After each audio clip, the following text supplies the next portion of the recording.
Esto es Agro y Mercados, el podcast semanal de la corredora Graci. Desde el Departamento de Análisis, Ariel Tejera y Juan Manuel Huerti te invitan a pensar los mercados y evaluar estrategias junto a los principales referentes del rubro. Muy buenos días a todos, bienvenidos a un nuevo episodio de Agro y Mercados, episodio número 51 de la segunda temporada. Mi nombre es Juan Manuel Huberti y bueno, como siempre, vamos a dar repaso al resumen de lo que sucedía en la semana del mercado internacional de granos y los aspectos locales también. Vamos a estar charlando un poquito de lo que pasó con los precios en Chicago y los principales fundamentos del mercado internacional y los aspectos locales también. Y como siempre en el día de hoy vamos a tener una entrevista, la verdad que recontra interesante y muy oportuna, a raíz de los sucesos de los mercados financieros de los últimos días, que estuvieron bastante turbulentos y convulsionados, con algunas medidas, cambios en la política monetaria, y esto generando impacto en instrumentos financieros y dólar, tasas. Así que sobre esto vamos a estar charlando con un invitado muy especial que tenemos para el día de hoy. Así que vamos a dar comienzo al resumen de lo que sucedía con los precios en el mercado internacional. Tuvimos, a rasgos generales, podríamos decir, una semana positiva para los principales cultivos. La soja terminó con una variación semanal de $8 de ganancias en el mercado de referencia. Si uno toma la variación de precios de viernes a viernes, el maíz ganó alrededor de $5 por tonelada, harina de soja $4 por tonelada, aceite $45 por tonelada y el trigo cerró la semana prácticamente estable, apenas con 50 centavos de dólares positivo en variación semanal de precios. Podríamos decir en términos generales que llegó un proceso de recuperación para los precios de la soja en la semana, precios que habían tocado mínimos de 3 meses para la soja, maíz estamos prácticamente en niveles mínimos de todo el año y hay que remontarse hasta octubre del 2024 para encontrar un nivel de precios inferior a este en lo que es la posición continua de Chicago. Entonces, podríamos decir que de alguna manera se encontraron pisos y esto en algún punto empieza a reactivar intención de demanda. Y también podríamos ver que este modesto rally seguro estuvo apuntalado por cierre de posiciones de parte de los fondos especulativos que están vendidos, tanto en soja como en maíz, pero bueno, sobre todo con un gran volumen de ventas en maíz. Entonces, de alguna manera, los cierres de posiciones, las compras, permitieron apuntalar en alguna medida los precios. Algo de clima en Estados Unidos también tuvimos, mapas de pronósticos que empiezan a empeorar de alguna manera, podríamos decirlo. No tan buenos como venían hasta ahora, comenzaron a señalar menos lluvias para las próximas semanas, quizá en niveles por debajo de lo normal, y también junto con temperaturas más elevadas, entonces el mercado de alguna manera empezó a reflejar un poquito esto en los precios. De todas formas, en torno a lo que es productivo en Estados Unidos, sigue todo recontra bien, hay que decirlo. Otra vez datos sobre condiciones de cultivo súper alentadores de parte de Luzda. Tenemos un 70% de la soja en condiciones buenas, excelentes y mejorando en términos semanales. En lo que tiene que ver con maíz, un 74% de los cuadros en condiciones buenas, excelentes también. Así que todo en marcha y muy bien desde lo productivo y se consolidan lo que son las perspectivas de producción que mantiene Luzda, casi 118 millones de toneladas de soja y 398 millones de toneladas para maíz. Maíz que a propósito de todo esto se está cosechando en Brasil, ya tenemos un 42% de cosecha de maíz de segunda en el país vecino. Se mantiene un retraso temporal contra lo que debería ser normal, deberíamos estar más cerca del 60%, pero bueno, el volumen al fin y al cabo va a estar y es una cosecha que se amplía cada vez más según las distintas estimaciones. Pero bueno, estamos hablando en total de 132 millones de toneladas y esto generando un panorama muy tranquilizador desde el punto de vista de la oferta, ¿no? Cuando uno piensa que cuando esté terminando de ingresar toda la cosecha de Brasil, que va al mercado de exportación, se va a empalmar justo con lo que sería una cosecha norteamericana récord. Así que esto de alguna manera limita un poco las posibilidades de recuperación de los precios a nivel internacional, al menos desde el punto de vista de la oferta. Otro elemento alcista que complementa el mercado de soja fue el buen desempeño de los aceites vegetales en la semana, principalmente por el lado de aceite de soja que veíamos escalaba posiciones semanalmente, por perspectivas de mayor demanda por parte de los productores de biocombustible en Estados Unidos, así que esto también positivo para el poroto. Completando el panorama internacional, en trigo ya tenemos un 63% de cosecha en lo que tiene que ver con trigo de invierno en Estados Unidos y a su vez mejorando las condiciones de trigo de primavera y además, bueno, entrando ya toda la cosecha en lo que es el hemisferio norte, así que debilidad estacional para el trigo en el mundo en lo que tiene que ver con estos días. Pasando al mercado local, mucha expectativa al principio de la semana por lo que fue la reunión que se dio entre la mesa de enlace y Milei el día martes a la mañana. No hubo muchas novedades concretas, pero bueno, sí se pusieron sobre la mesa y se trataron temas vinculados a retenciones, a carga impositiva en general, infraestructura, bueno, economías regionales, seguridad rural, organismos públicos, bueno, entre otras cosas. Y algunas de las declaraciones más importantes que trascendieron fueron que, según palabras del presidente, el próximo impuesto a bajar sería retenciones. El compromiso sería hacerlo esta vez de forma definitiva y no de manera transitoria, como fue en la experiencia reciente. Y bueno, al fin y al cabo, sin menciones a fechas precisas de cuándo podría ser. Todo esto en un contexto de sucesivos reclamos de parte del sector agro en general, principalmente desde el punto de vista del productor, cuando uno mira los precios a cosecha, ¿no? Estamos hablando de soja mayo 2026 en torno a $283 y maíz abril en torno a 175, $176, según cerraba el A3, las posiciones futuras de A3 sobre el día viernes, dejando un escenario esto de márgenes, la verdad que muy complicado, que exige un nivel de rinde bastante alto y éxito productivo, digamos, para que los números den y aparezca algo de rentabilidad. Caso contrario, muchísimas zonas productivas con este nivel de precios y de no ir tan bien con los rindes, se estarían volviendo, bueno, inviables o darían pérdidas con este nivel de precios. En el orden de lo productivo, tenemos cosecha de maíz ya casi al 80% a nivel nacional. Queda algo por trillarse aún en la región norte del país y en lo que sería centro y sur de la provincia de Buenos Aires. Siembra de trigo ya en su tramo final también, en torno al 93% estaría sembrado a nivel país. Y también, bueno, la región donde aún faltaría incorporar algo de área es principalmente la provincia de Buenos Aires, zona que viene ya afectada por excesos hídricos y bueno, esta semana tuvimos también eventos de lluvias, sobre todo en esa región puntual, centro y sur de Buenos Aires y bueno, resto de las regiones productivas del país, estamos hablando de provincia de Córdoba, Santa Fe y Entre Ríos, hubo precipitaciones también, pero bueno, con menor intensidad y caudal. En cuanto a pronósticos, se vendrían, bueno, unos días despejados, así que se supone que se va a poder avanzar bien con la parte final de cosecha de maíz y de siembra de trigo. Pasando más a temas de mercados, la verdad que esta semana se vio una mejoría en los precios disponibles. La soja cerrando la semana cerca de los 340.000 pesos por tonelada, es decir, subiendo más o menos 20.000 pesos en la semana respecto del viernes anterior. Un poco en línea también a lo que sucedía en el mercado internacional. Maíz escalando posiciones también, superando los 222.000 pesos desde los 213.000 del viernes pasado, o sea, mejorando algo así como 9.000, 10.000 pesos según la rueda, el momento de la rueda puntualmente. Y mercado que, bueno, empieza a exhibir algunas necesidades puntuales de parte de los exportadores y fábricas y ventas que de alguna manera comenzaron a mermar en cuanto a volumen por parte del productor cuando uno ve la negociación diaria. Y bueno, para finalizar, trigo también firme en la misma línea, negociándose por encima de los 250.000 pesos sobre el final del día viernes. Bueno, en este episodio y con motivo de esta coyuntura compleja para los mercados financieros en los últimos días, la idea es analizar la actualidad y las oportunidades o amenazas y riesgos latentes que pueda haber. Y para eso vamos a conversar con Nicolás Guaya, que es licenciado en Economía de la UBA y CEO de Max Capital Asset Management. Max Capital, compañía líder en asesoramiento financiero y servicios de trading en el mercado de capitales.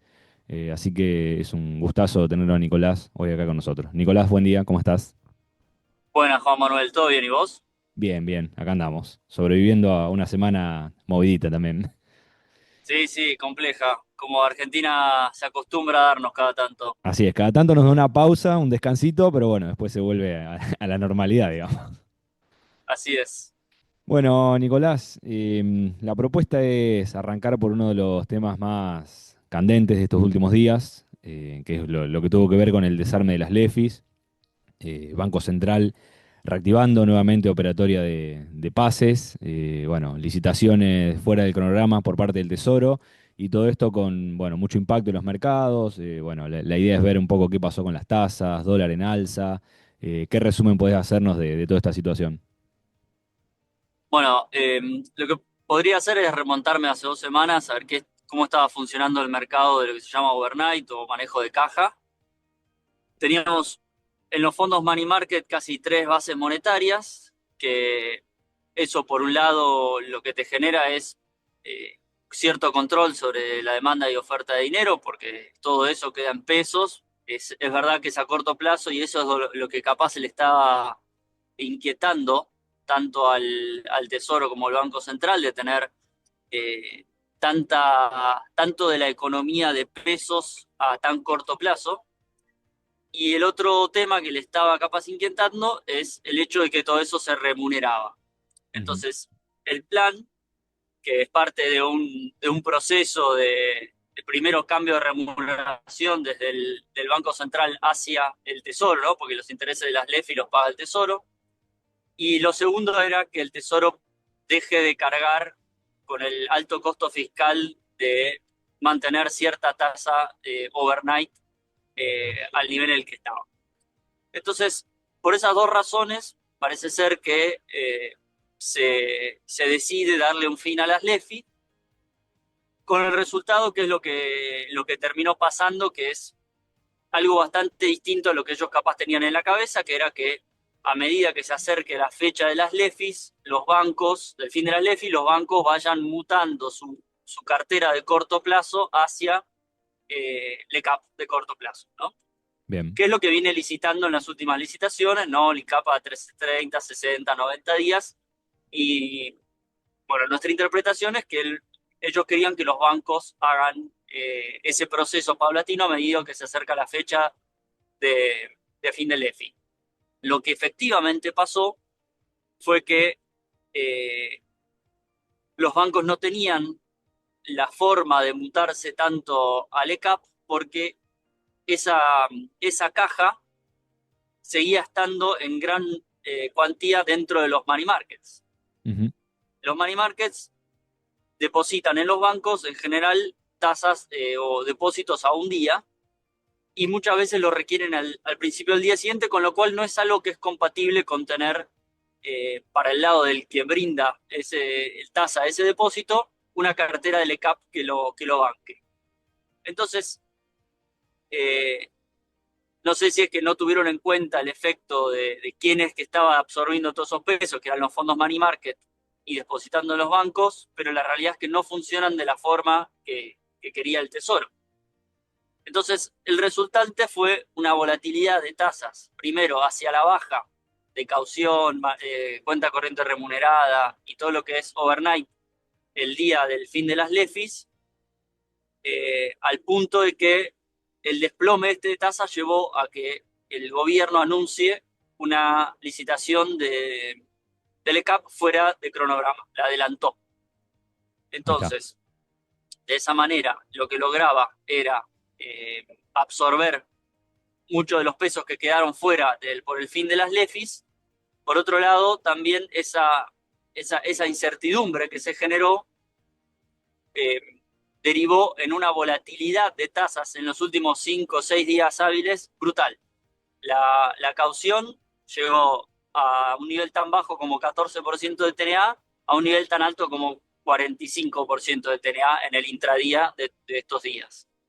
Eso obviamente es poco sano para un país que todavía tiene que recomponer su demanda de dinero. Nunca vas a querer que tus pesos tengas tanta volatilidad porque te despiertan un poco la demanda de moneda extranjera, que es un poco lo que pasó, por eso se calentó también el dólar cuando empezó a moverse tanto la tasa. Hasta ahora estamos ok. Bien, sí, perfecto. Entonces podríamos decir que la medida fue acertada, correcta y en línea en el sentido de quitarle carga al Tesoro en cuanto al pago de intereses de las LEFI y mantener ese objetivo de superávit fiscal, que es plan crucial del gobierno, pero fue un tanto desprolija, si se quiere, o desorganizada por el lado de la instrumentación. Sí, lo generando que toda esta pasó fue que, volatilidad que decís, ¿no?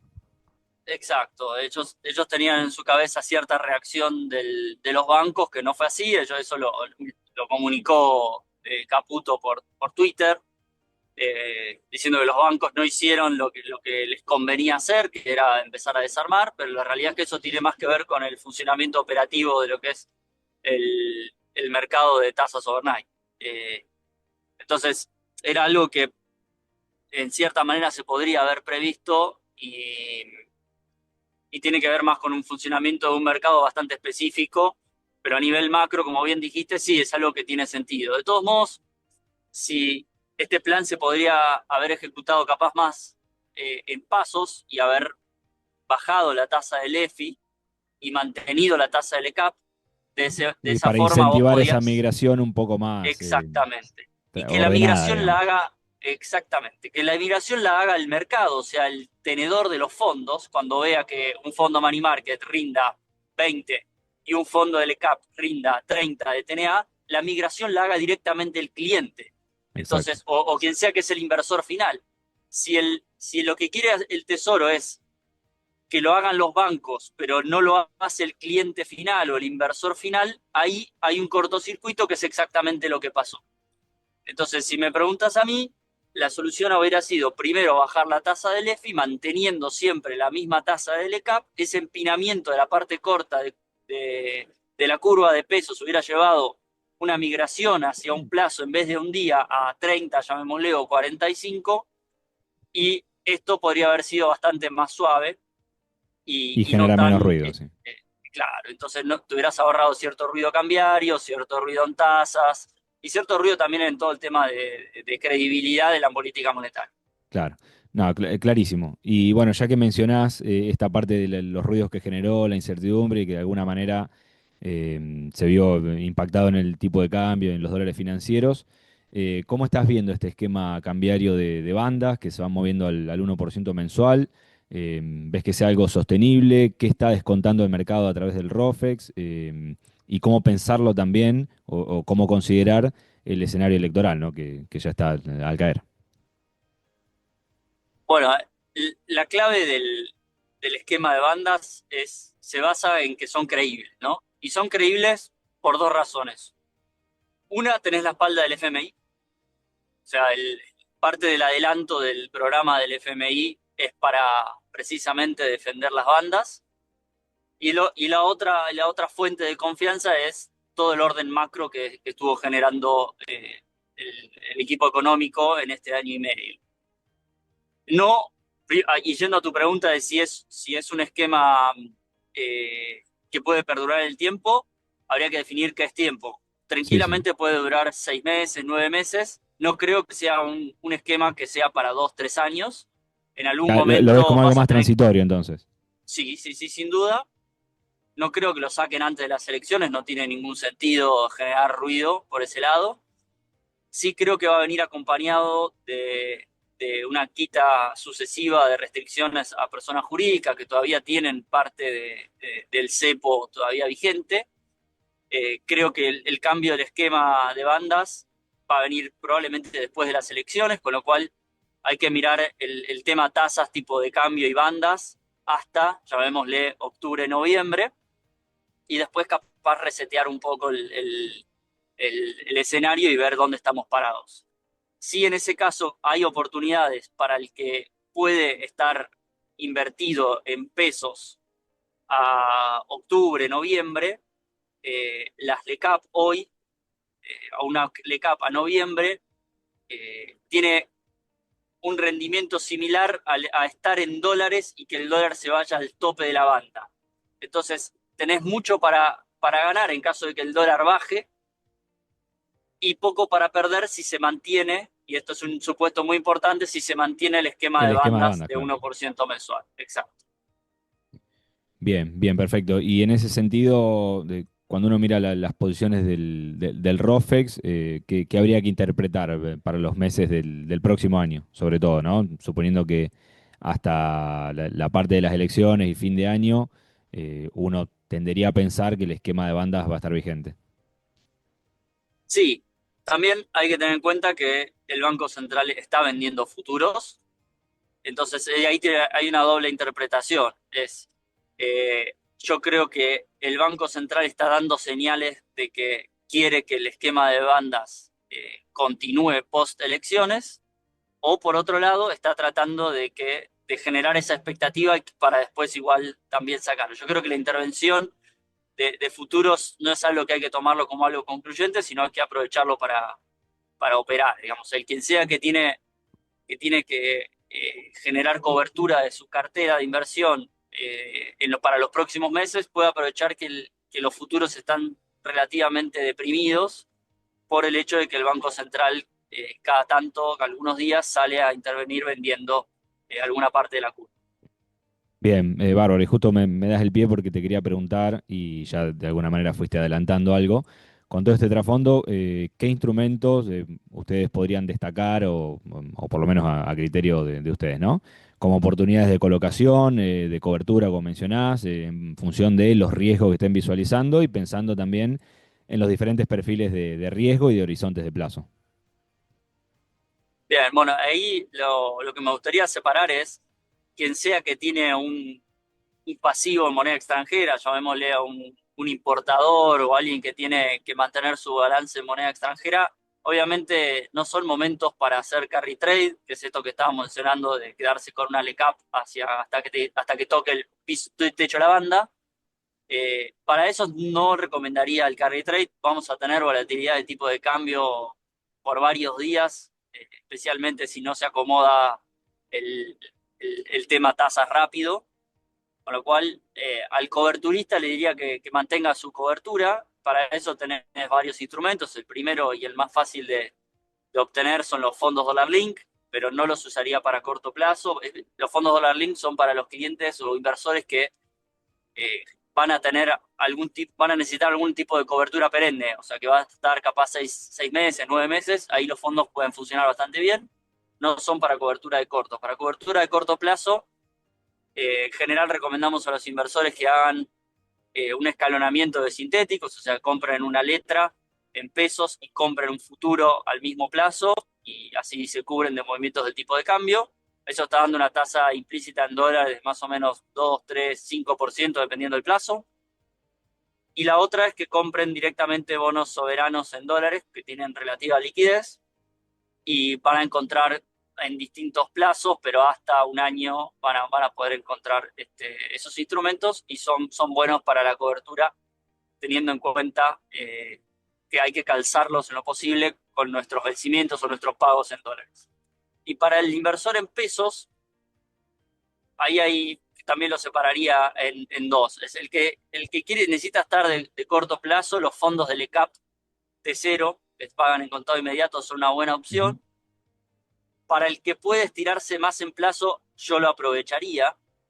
Eh, la tasa real en Argentina es relativamente alta y eso en algún momento se tiene que acomodar. Entonces, el que no necesita pasarse a dólares y puede quedarse, o no necesita tampoco hacer erogaciones de caja y puede quedarse con una letra más larga, yo lo aprovecharía.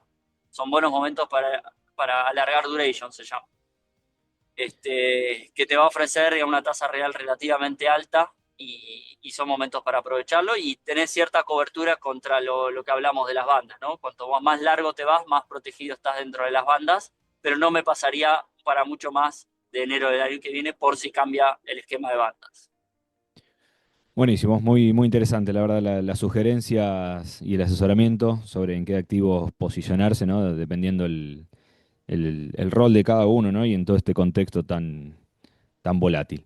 Bueno, Nicolás, una Así última es. te hago, breve, para ir cerrando, y quería saber un poco qué opinión te merece lo sucedido con el caso YPF, qué impacto tuvo y qué impacto puede tener en todo lo que es activos de Argentina en general. Bueno, ahí tenemos un caso que es un caso perdido. La realidad es que Argentina efectuó a través de una ley, o sea, no fue solo una cuestión del Ejecutivo, efectuó una, una operación que no es amigable para el mercado, que es una expropiación, y tiene que pagar las costas de eso. A ver, yo creo que por más que el fallo sea desfavorable, lo que sea que tenga que pagar Argentina lo va a pagar de alguna forma, sea a través de bonos o parte en acciones, parte bonos. Yo creo que lo va a hacer. Entonces, el panorama no es tan malo, no debería haber tanto contagios al resto de los activos, tampoco hacia la acción o los bonos mismos de YPF, porque esto no cambia el funcionamiento de la empresa, va a seguir siendo un sector muy pujante dentro de Argentina y una empresa estratégica que dudo que cambie su estrategia por cambiar de dueños. Y ahí vuelvo al tema de quién es que tiene el juicio hoy en día. El juicio fue comprado por Bruford, que es un fondo, el que se llama fondo buitre. Fondo buitre lo último que quiere es tener acciones de una empresa. Compra Sí, los sí. juicios para hacerse de caja. Entonces ellos mismos también, cuando la jueza dijo que le transfieran las acciones al fondo, dijeron, no, no, no lo queremos. Fueron tanto Argentina como el fondo a decir eso. Con lo Claro. cual va a ser una negociación que no va a ganar Argentina, va a tener que pagar.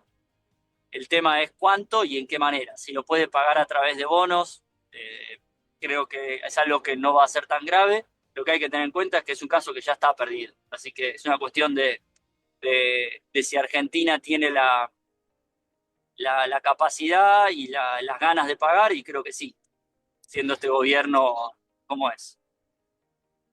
Bien, y en base a cómo se vaya perfilando esas posibilidades de pago en cuanto sean o mejor o peor, ¿considerás que por ahí puede venir asociado el impacto en activos o, bueno, todo lo que sea acciones y bonos?